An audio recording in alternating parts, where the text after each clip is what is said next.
everyone. Welcome to the Modern Monarchist Show. I am your host, the one and only Modern Monarchist.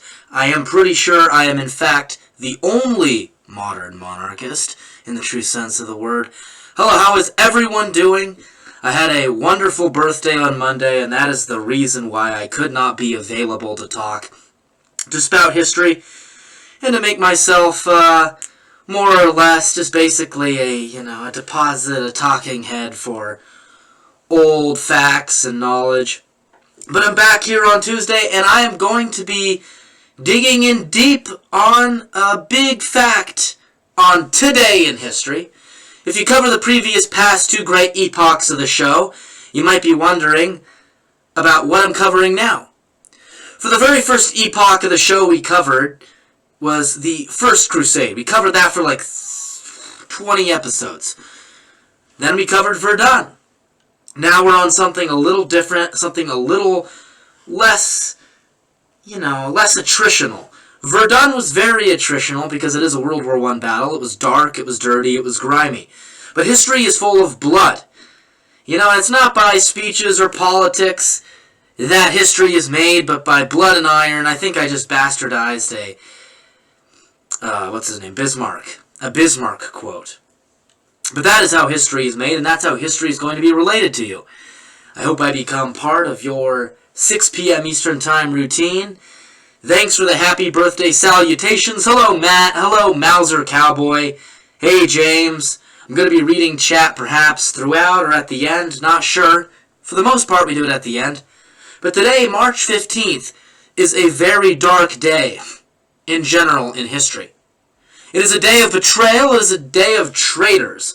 And throughout history and in now, presently, we have had traitors in abundance, bound like bold bunny rabbits who receive money and cash and betray men of good stock and men of good means and men of good faith.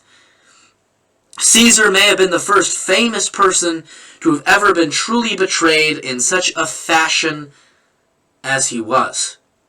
The Ides of March, beware of the Ides of March, is something that all of us who have studied Shakespeare and who know a little bit about history remember. We know that Gaius Julius Caesar, the son of Jupiter or whatever, was in fact one of the greatest generals of all time. He was in charge of Gaul, really, and putting down the tribes of Gaul. And he achieved great battles, especially at Alesia, where he put down Vercingetorix in the last great uprising of the barbarian Gauls. A man of rare capacity, and you may have heard me say these terms before. He was a man of what? A heart of fire and a brain of ice. A man worthy of great amounts of human emotion, yet also calculating. A pristine, pointed, and succinct mind which was capable of creating strategies that would destroy an enemy more numerous and more superior in numbers. Caesar, as we know, engaged in a civil war with his one-time good friend Pompey. Now, even in war, these two remained affectionate with each other. It was a matter of power and money which got between them. Who would obtain the soul of Rome? A republic that was indeed a republic empire. Would it be Pompey? Or would it be Caesar?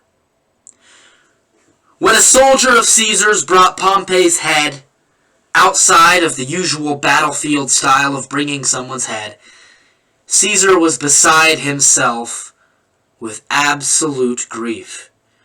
Crying, he felt a great misery. The pain of losing a friend, despite being on the opposite side. Now, many good people that normally in great and decent times we would find ourselves being friends with are now on enemy sides. That is how Caesar felt towards Pompey. Imagine losing a good friend to an enemy side and seeing him murdered and killed in such a fashion, a clandestine fashion, a spy fashion, an Assassin's Creed fashion, such as Pompey's death. Caesar was beside himself, and when he, quote-unquote, crossed the Rubicon and assailed democracy in the Republic of Rome, he truly was the most controversial man of his period. His rule was a populist one, and that is a dark and dirty word in modern terms, and a dark and dirty word even then. Rome's finances and Rome's bureaucracy and oligarchy was very much corrupt as it is now. An oligarchy of people who wanted to keep power, who wanted to divide the middle class, who wanted to divide the good men of Rome, the poor and the peasants. The patricians, as they were called. The patricians wanted to keep down the common people of Rome. And Caesar, a populist, has been often decried as being a tyrant. The word dictator is now just a dirty word itself too. But what is a dictator? He's a strong man who is just an autocrat. Autocrat. One-man ruler. Caesar brought about a reform in Rome where bread was more common, where coinage and currency was made more common in the hands of the average person. He was someone who made life a little easier in Rome. He had great dreams and great visions.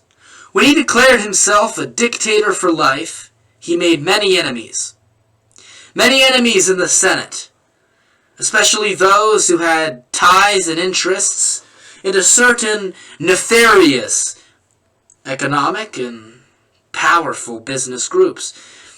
Ancient times is oftentimes a proving ground for modern methods.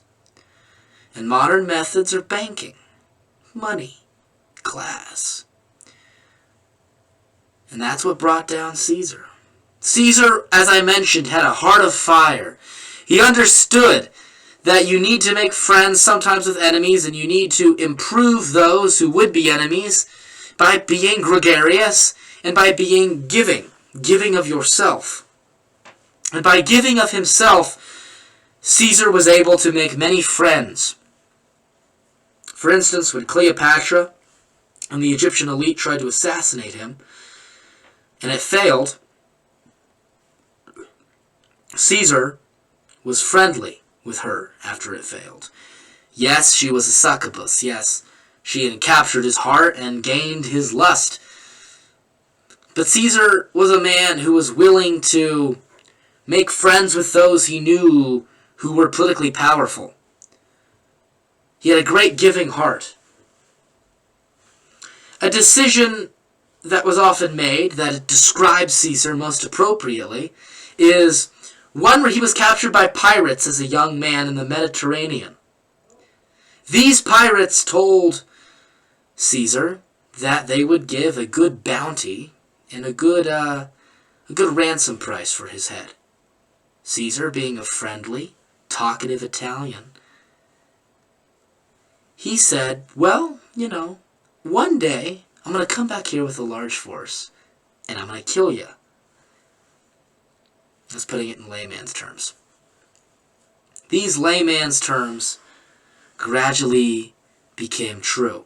For Caesar was a joker, he was a funny man, and these pirates became to view him as a friend. After the ransom was paid, Caesar came back with a fleet of ships and put to death those pirates that had captured him most brutally. Those were pirates. Caesar trusted many of his enemies that were one time his enemies in the Senate.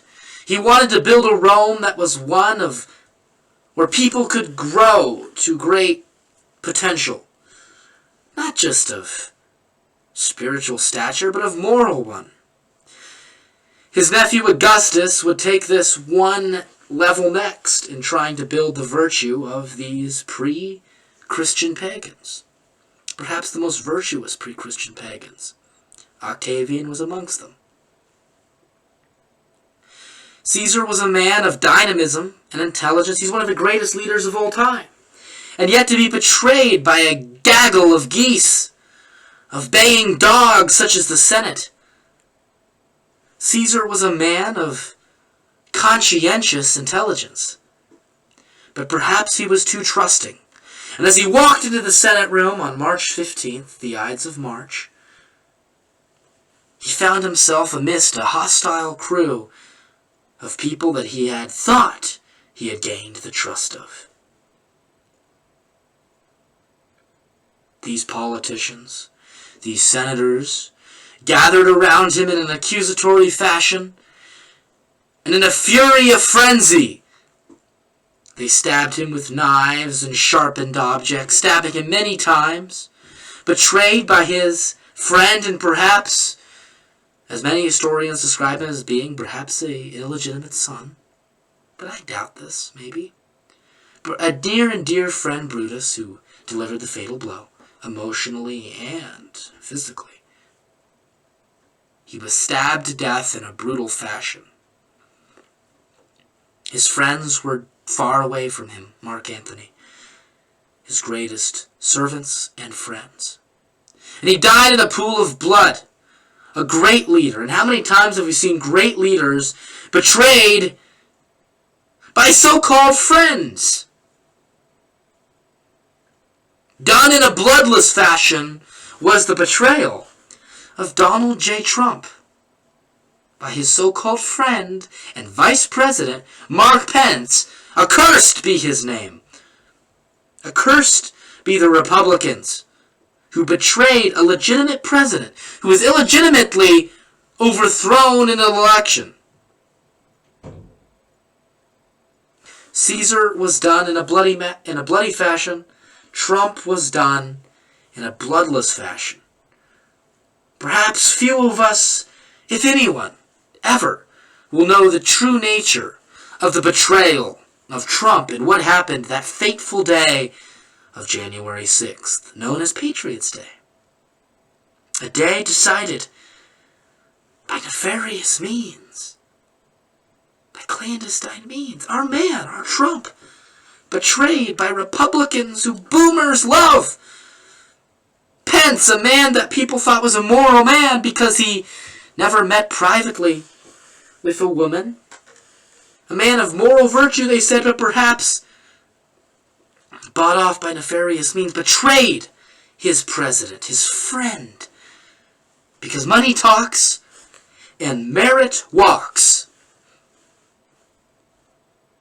Caesar was betrayed by perhaps a family, by people he had given second chances to, a Senate. And you can see by the picture in the upper left hand of my screen that Caesar died bloodily. A show put on HBO in the early 2000s called Rome really made you feel the palpable pungency of the power of Caesar. A man who could gather your senses and win them over. A noble man. We've had leaders like this before. We've had leaders like this before. And that is why I'm grateful that men exist like Beardson Beardley. And before you say, ho, modern monarchist, he's kind of a comic, he's crude, I disagree with you. He snorts out and he drives away like a guard dog.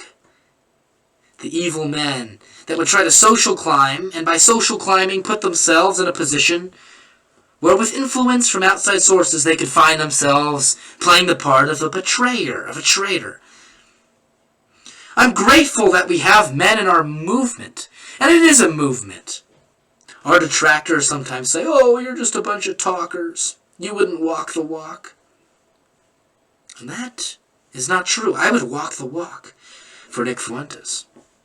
Perhaps it is by design that Nick Fuentes shares the same bloodline of Julius Caesar. Very broadly, of course. I don't mean that like Vince James, and he's North African, by the way. But I don't mean that anyone is direct descendant of Caesar in our movement, but I mean Italian. I mean Italian. There's a sort of a coincidence there, where great leaders of charismatic nature tend to be Italian. They tend to be of a Mediterranean stock, which combines oftentimes a dynamism. A dynamism which I described earlier in the show. A heart of fire and a brain of ice.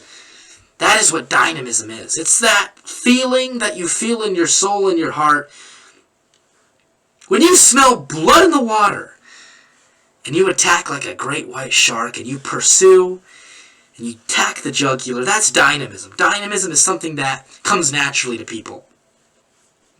You can practice dynamism. You can pretend that you have dynamism. You can train like you have dynamism, but dynamism rarely comes to those who do not have it. Dynamism is something that comes within you. And that is why I do believe in a God. If it was an evolutionary nature which defines us, we would all be somewhat the same. Like sparrows, we would all eat seeds. Rarely would we attack great enemies like hawks. God decides. God decides. Caesar was killed, however, by his too trusting of a nature. His warm smile, his happy demeanor in the face of grim odds. He was someone who thought he could unite a corrupt and self-destructive city by his own great and charitable virtues that he displayed. Error 404 file found, a guy in chat here says, Caesarean section. Yeah, he was Caesarean sectioned, alright, because his charity, his too giving of a heart, was exploited by men who know no more of virtue, and perhaps care nothing more than about money and power and bureaucracy, and care about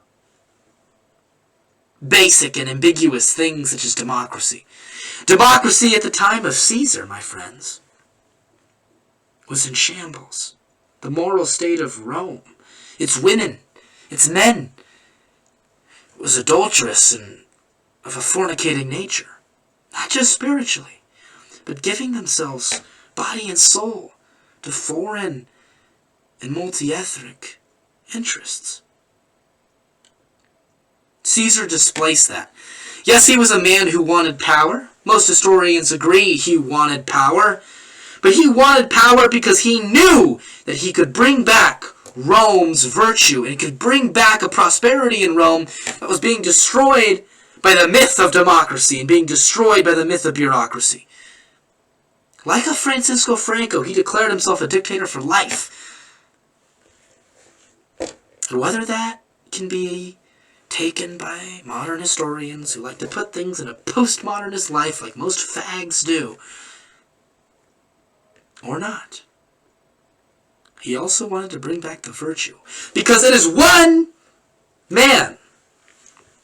It is one man who oftentimes can change a nation for the better than over a body of people. For it is easier for one man to be moral than a whole nation. While Caesar was certainly not moral in the Catholic sense of the word, because he was someone who at least we know to have messed around with Cleopatra. He was a man of decent stock, and was a man who was at least naturally good. His one vice, perhaps, was getting too loose with purity. But his heart was big, and his brain was one of perhaps 200 plus IQ. And he was stabbed by men of lesser blood, by men who put words and ambiguous words of that and foreign interests above that of better calling, above that of a good man. Jealousy doesn't come from a good person. It comes from someone who is unhappy with their lot in life and not comfortable with their own skin and confidence. These jealous senators stabbed Caesar dozens of times. And when I watched that show and saw Caesar fall, even an actor The actor is Ciarán Hinds, or Ciarán Hinds, the Scottish or Irish name I do not know how to pronounce. I saw him fall, like in that upper left-hand screen. I saw him fall. It was sad, because that actor played Caesar so well. And Caesar fell amidst those he thought were his newfound friends. And Caesar's death precipitated a civil war which would know no charity like Caesar had preached or promised, because with Caesar's death brought about a reckoning that Rome perhaps could have avoided by an espousal, an acceptance of Caesar. The people loved Caesar, but the ruling class did away with him.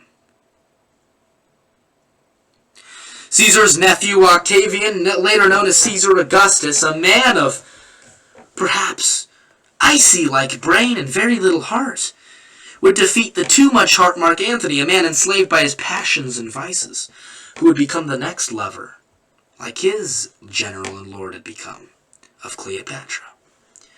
Mark Antony became sozzled and intoxicated with lust, and he lost focus on the strategies that had made him such a great man.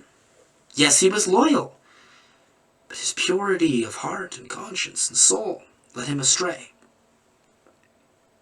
Octavius Caesar would gain power and become the very thing that the bureaucracy and ruling class had wanted to destroy. And what they had wanted to destroy was a strong man taking power and destroying theirs. They didn't care about the virtues of Rome, because Rome had no virtues at the time of Caesar. It was a republic on the verge of collapse. We oftentimes make fun of the poor and the lower class because it is a propaganda machine that pushes capitalism and the rising of IQ and power. But they still have souls. It doesn't mean they should gain a city and rule it. The Roman patricians wanted the Roman people to remain in poor conditions of disease, of starvation, and such as that. They wanted to remain in positions of privation. Caesar wanted to rise them up and elevate them. The better man in any room will always try to elevate anyone else in the room that is of good heart and good nature. But many times they paid with knives. Because to go against a powerful ruling class, you must be willing to die. Rarely have leaders displayed a heart of fire and a brain of ice. Napoleon, who worked 16 to 18 hours a day and slept from 2 to 4 hours a night, displayed perhaps too big of a heart than many. His heart would give out, and disease and rack and ruin would be the center stage of his Waterloo campaign after his escape from Elba. People make fun of the Groypers, our blood, really, because we have created a sort of online family that comes together when we meet in person, like a real family would. They make fun of our support of Nick. They say, oh, Nick's funny. He's too funny. And who are saying this but the most boring and controlled people? People that are not astute in their private lives. People that are beholden to foreign powers, and who have no eloquence, no loquaciousness when it comes to speeches and monologues. Yeah, Gorka the fat orca, big obese bearded chinless freak. Posobiec and Shapiro, who are either ethnic, religious enemies or those controlled by those ethnic and religious enemies.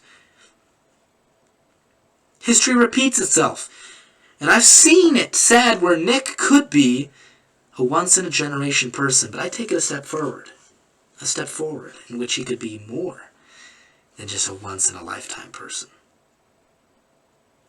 He could be something more than that.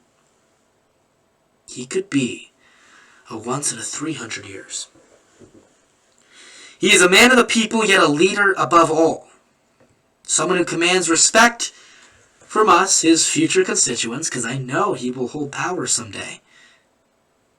And yet is able to feel like one of us. And, like it or not, we are not as smart as Nick. We're not as funny, perhaps. We try and fail miserably like I do in the Super Chats. But he makes us feel like he's one of us.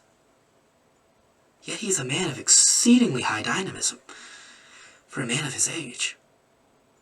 We thought that the world had domesticated modern man. We thought that perhaps the world had done away with great leaders, but there arises from the mediocrity of the modern era a great leader.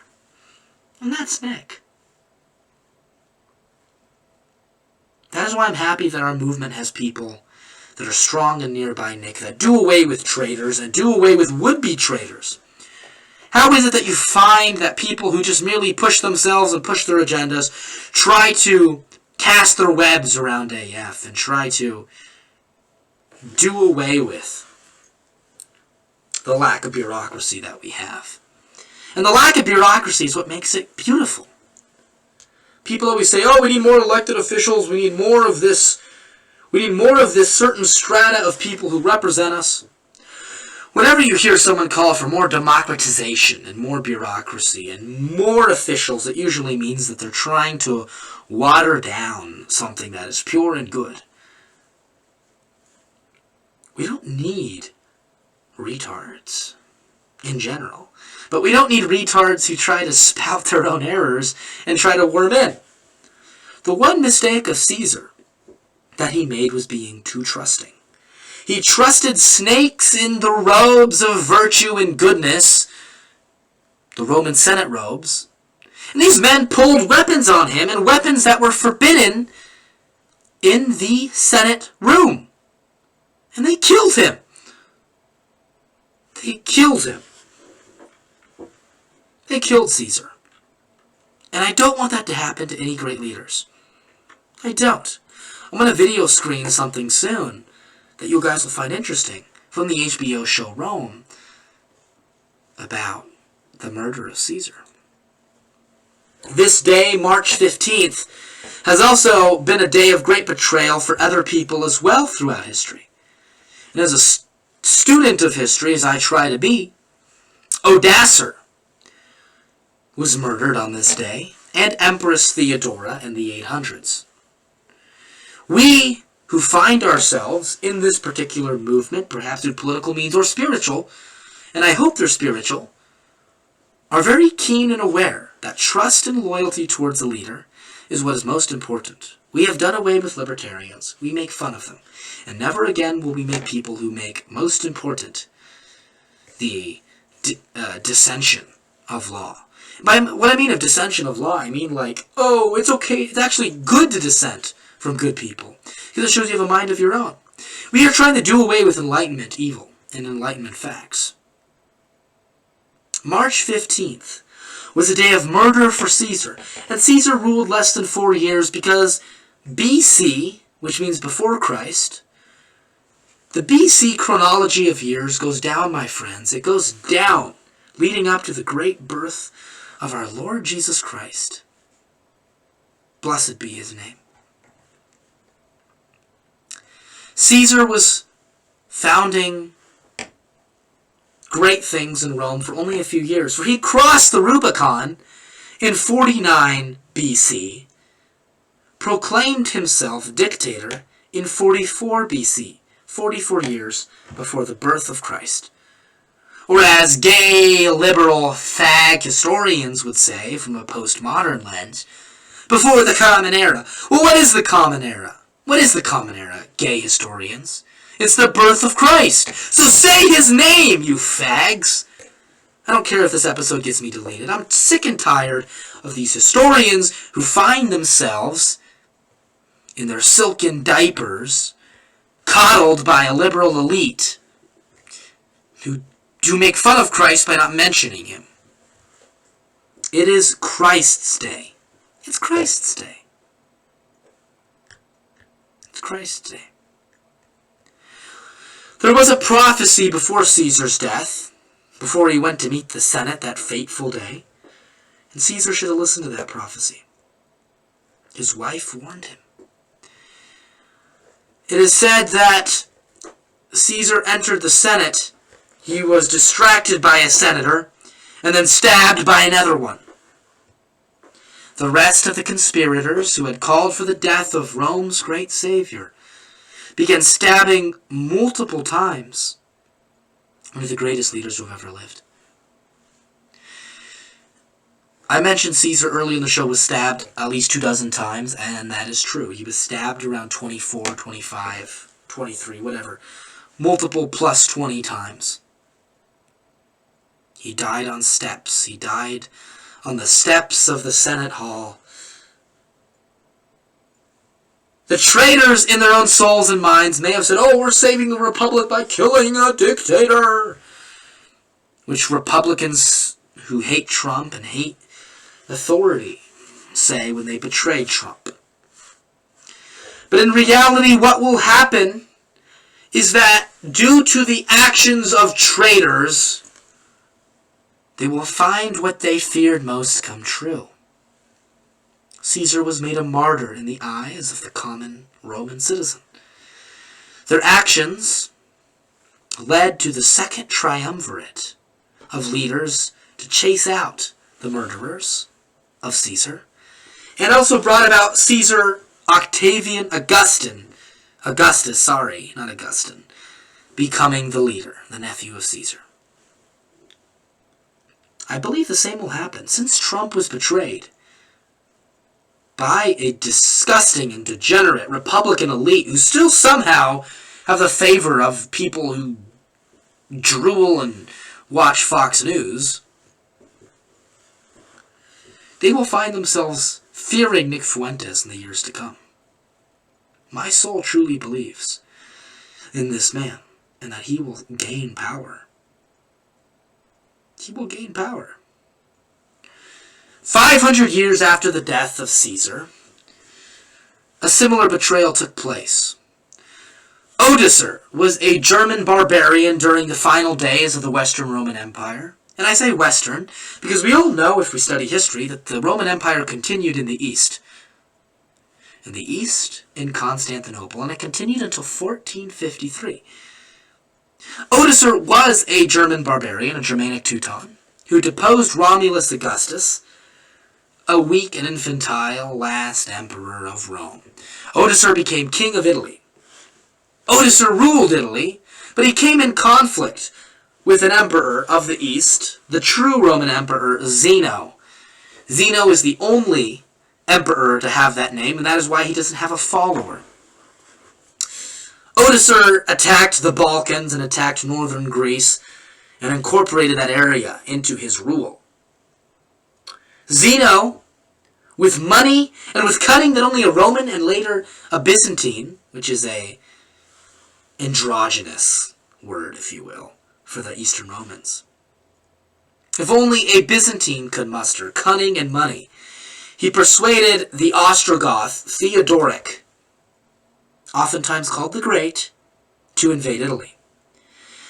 Theodoric spent multiple years conquering Italy, the great peninsula known as the Boot, and after several defeats, Odoacer took safety in Ravenna, which became his hiding place. Ravenna was also the capital of the late-stage Western Roman Empire after Rome ceased to be important and defensible. Theodoric tried to siege the city of Ravenna, but was unsuccessful. It was then that Theodoric made an offer that the soon-to-be betrayed Odoacer should have refused. You see, Theodoric had learned a thing or two about Byzantine cunning.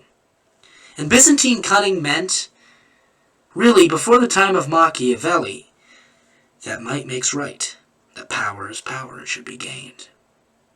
I don't believe that is good or moral, but politicians have risen to power from that means. And Odoacer, who was naive and a simple and a earnest and eager person like myself, fell victim to Theodoric's cunning. See, I am earnest and eager, and you can oftentimes find that just because I display that. I like to see the good in people. But I'm also very cynical, and after I meet a person, I oftentimes think about that person for a lot. Especially if there's someone that, A, lives near to me, and B, could affect my life. I think about them a lot. And I also think of a safe way in which I can destroy them if they try to destroy me. It's just something that I do because I know that my soul is earnest and eager. And I've only learned this by studying history. Otisar was not a reader. I'm sure he wasn't literate, if maybe a little. And he didn't know history and didn't know betrayals. After this long and unsuccessful siege, Theodoric and Otisar had a joint rulership of Italy in the late 490s. After several days of negotiations of peace and treaties, they came to their minds that they should have a banquet of meat and delicious foods to celebrate their duo rulo. Excuse me. Their duo rulo. My English skills, right? Their dual rule of Rome. This banquet was set for what day, my friends? It was set for March 15th. Theodoric had soldiers planted to kill Otisar at the beginning of the feast, but his soldiers were very scared and jittery, as oftentimes anyone can find themselves to be, before doing something very dark and very evil. Due to his soldiers' disability to attack, Theodoric drew his own blade at the very end of the feast and killed Otisar. After slaying Otisar, he killed his family and his loyal followers. That is the second ruler who was betrayed and killed on the Ides of March. Stay back, guys, as I drink a little bit of water. I've been talking for I don't know how long.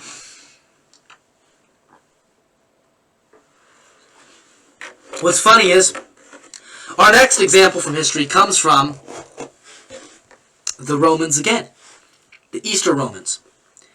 In the 800s, there was a man named Michael who found himself the child of an emperor named Theophilus and his mother, Theodora. Necromancy Necrobenthos, who's been chatting a lot, said, "The cynical monarchist. I'm cynical yet earnest. I try to marry the best of both worlds. I'm kind of a glass half full guy.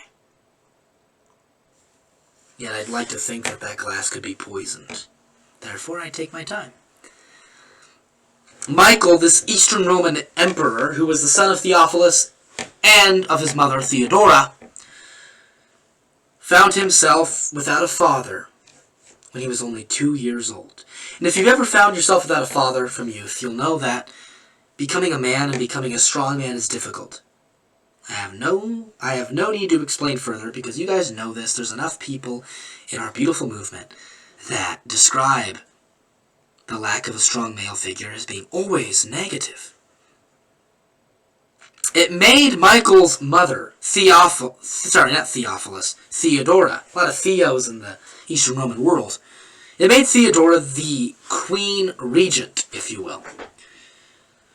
During the youth of Michael, Theodora was able to qualm heresy which was spreading throughout the empire, and spreading at a rapid rate. She was successful at maintaining religious peace and continuity, because at this time there was a heresy which was talking that we're spreading heresy by displaying icons and saints. And I'll show you. I'm standing up, but I shouldn't be standing up. I'm trying to get an example of an icon or a crucifix, but you guys know what an icon and a crucifix is. Due to the success of Islam, in the 700s, a heresy had been started by iconoclasm, which is Greek for meaning image breakers. That meant that since that Christians show honor to pictures and portraits of saints, it must mean heresy. For Islam, it is not allowed to show Allah in art. And due to the success of Islam against the armies of the Eastern Romans, they gathered it was due to the fact that they didn't show Allah in art. So this heresy was quite a problem, for it divided Christianity. The West became wary of the East due to this heresy.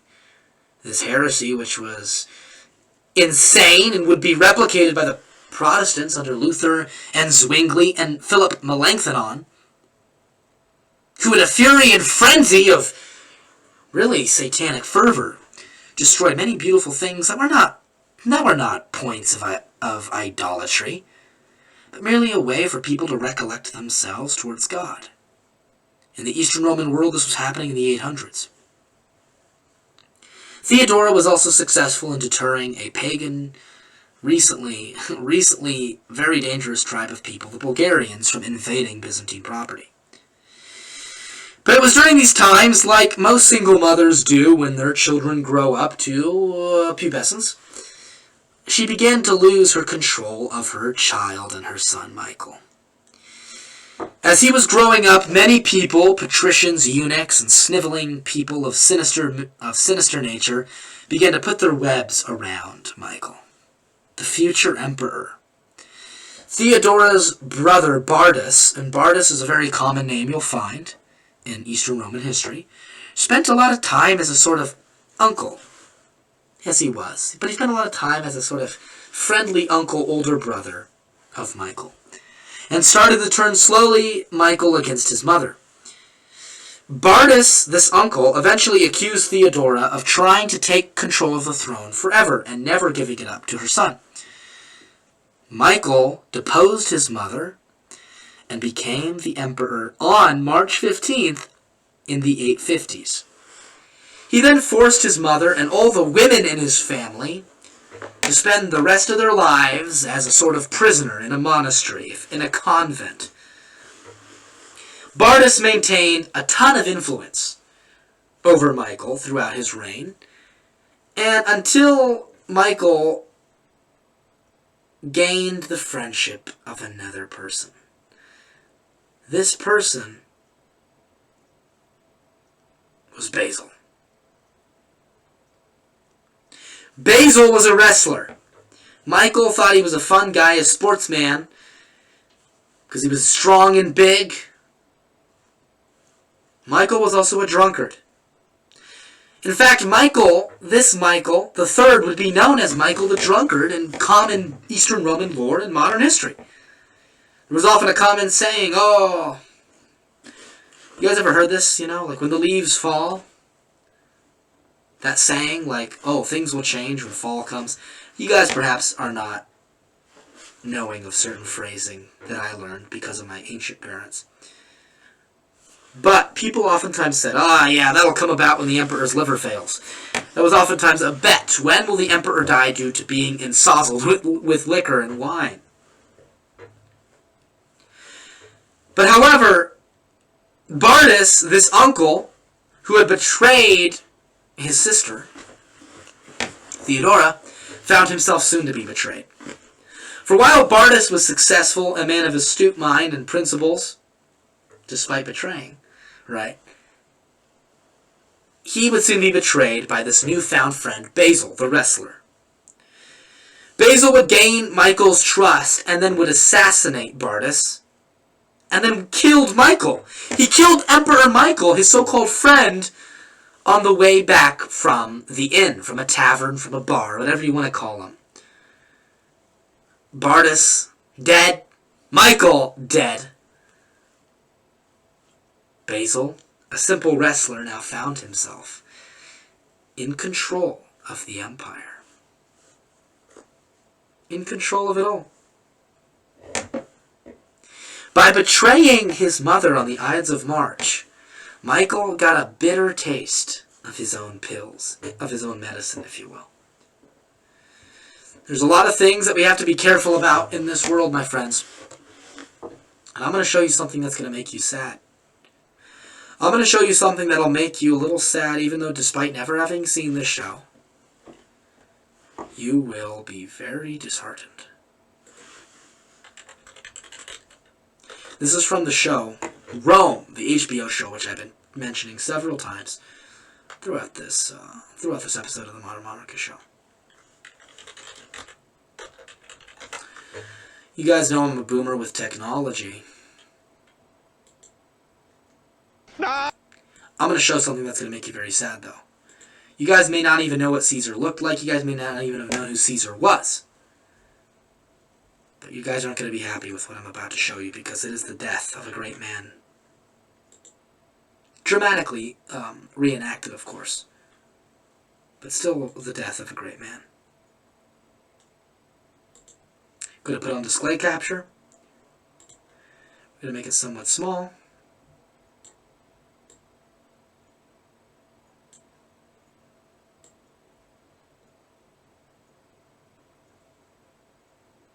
Okay. You guys ready for this? This is going to be sad to watch. Where's Varenus? He was with us a moment ago. Never mind. Caesar walking up the steps. Dramatically done, of course. I know, Barker, I know. I have not forgotten. If I may, gracious Caesar, you were going to consider revoking my brother's exile. These snakes! They're all sweating! Considering it. Take your hand off me.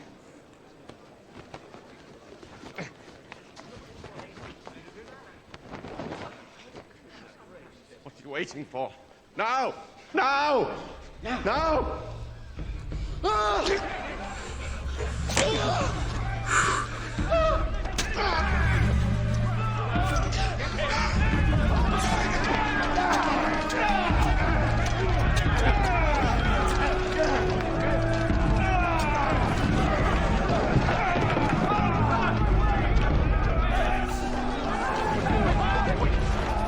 Get off me! Look how they betray him!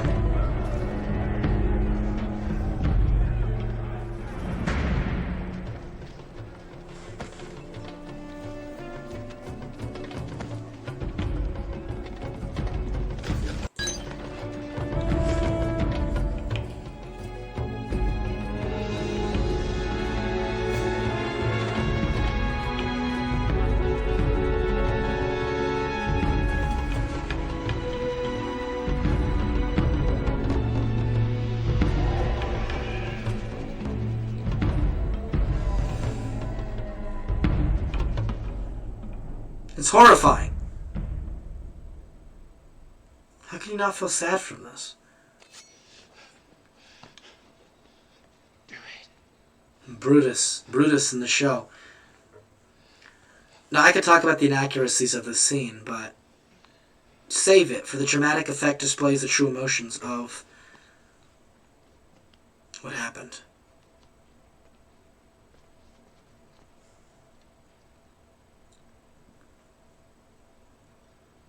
It's always someone you love the most that betrays you. It's always a friend. It's never an enemy. For the very word betrayal means it comes from a friend. Look how Caesar looks at him with love and affection. And then betrayal.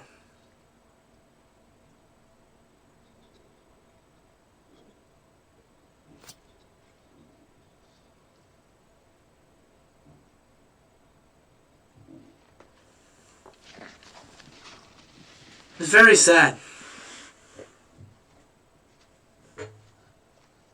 It is sad to see a great man lie so low and see them in such a state.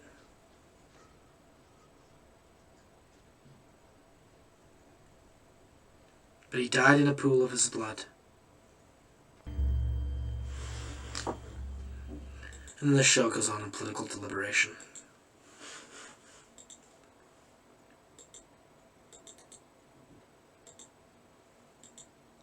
That's that, my friends. You just saw the murder of Caesar done quite well. Quite well. Emotionally correct, if not too accurately correct. The way he was stabbed multiple times, and fatally, by someone you trust the most, Brutus. That's where it really hits you. Never betray your best friends. Never betray those who have given you so much trust and love. That is why America First has to be a movement of people who are driven by purpose, not driven by cash, and that is why it is working. The charm of an ideal is what drives our movement. It is charming and it is idealistic. Turning point, you say, is all the money, is all the cash, is all the girls, is all the degeneracy that attracts men of lesser nature. But we have the fire. We have the truth and passion on our side. Jacob says, truly wicked and hollow. Yeah, it's truly wicked and hollow. Thank you, Richard Spencer. Truly wicked and hollow. Well, guys, it's been 56 minutes. You've been with me for quite a long time. Thanks for sticking with me. I know this was rather an intense episode. Not as bloodletting, if you could say that, even though there is blood spilled, as my Verdun episodes. The World War I episodes are going to be put in a big playlist soon, so you can watch them in entirety. But this one is kind of a standalone about the nature of betrayal and who it comes from, and how you can learn from it. And I truly hope this never happens to Nick, and if we surround him with good people, and if only the best people are allowed to enter into positions of power, this will remain. This will not happen to him. But this happened to Trump, it happened to Odasser, it happened to Theodora, and then it happened to Theodora's son who engaged in it. The Ides of March have a sort of dark day, dark energy. Luckily, I don't have too many friends after my exuberance and my political aspirations became all too clear to my normie friends who, despite being traditional Catholic, espoused views and beliefs and virtues which truly are distinct from the Catholic Church, if I may put that politely. We must always remain true to our ideals in this movement, true to the purpose of it. And know that without loyalty and honor, there can be no movement.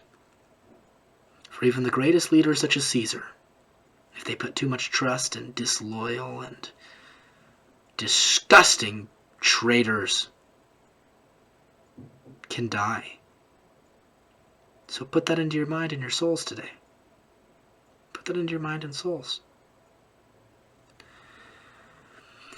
The death of Caesar, the death of a leader. If you cannot think about something morbid such as this, and you guys may think it's morbid, if you can't think about something morbid, then you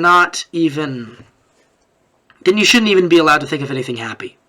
For this life is a valley of tears. Christ's death, which is showed in the Passion of the Christ film by Mel Gibson in its most bloody form and most true form, as of yet made.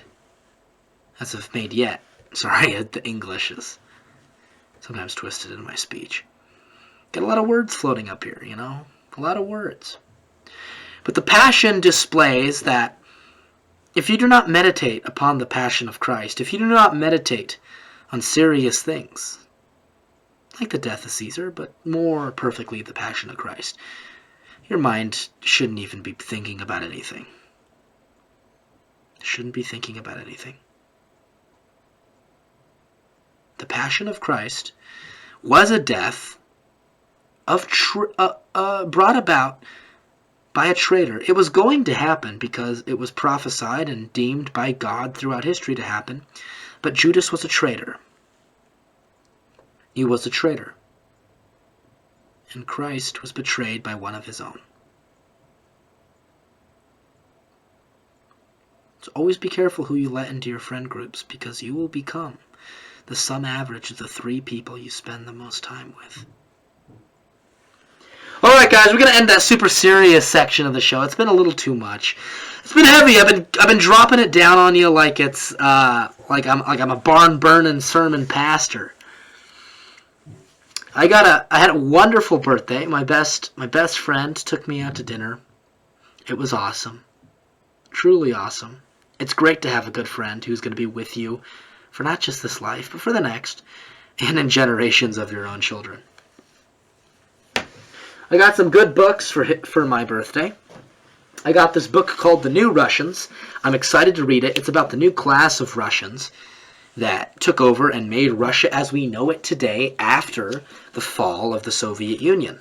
It looks pretty good, and I will be reading it with a careful eye, because a lot of stuff written about Russia post-Soviet Union era tends to be very biased and anti-Russia for the sake of being anti-Russia. But it looks very good because the class of Russians that took over had to be very, very pragmatic in the means of preserving Russia's hegemony and sovereignty over its own borders. So very, very excited to read this book. I also got a book in which I can learn from. It was done and written by a Enlightenment hack figure, Thomas Paine, who was a deist, called The Age of Reason. Now, sometimes it is good just to study antidotes for cancer, but it's also good to study the effects and how cancer spreads and starts. That is what I will be doing with this book. To best understand your enemies, you must learn their methods. So I'm going to be learning the methods of the enemy by reading The Age of Reason by Thomas Paine. The next book I got is a pretty good book, at least for shock jock appeal, fun.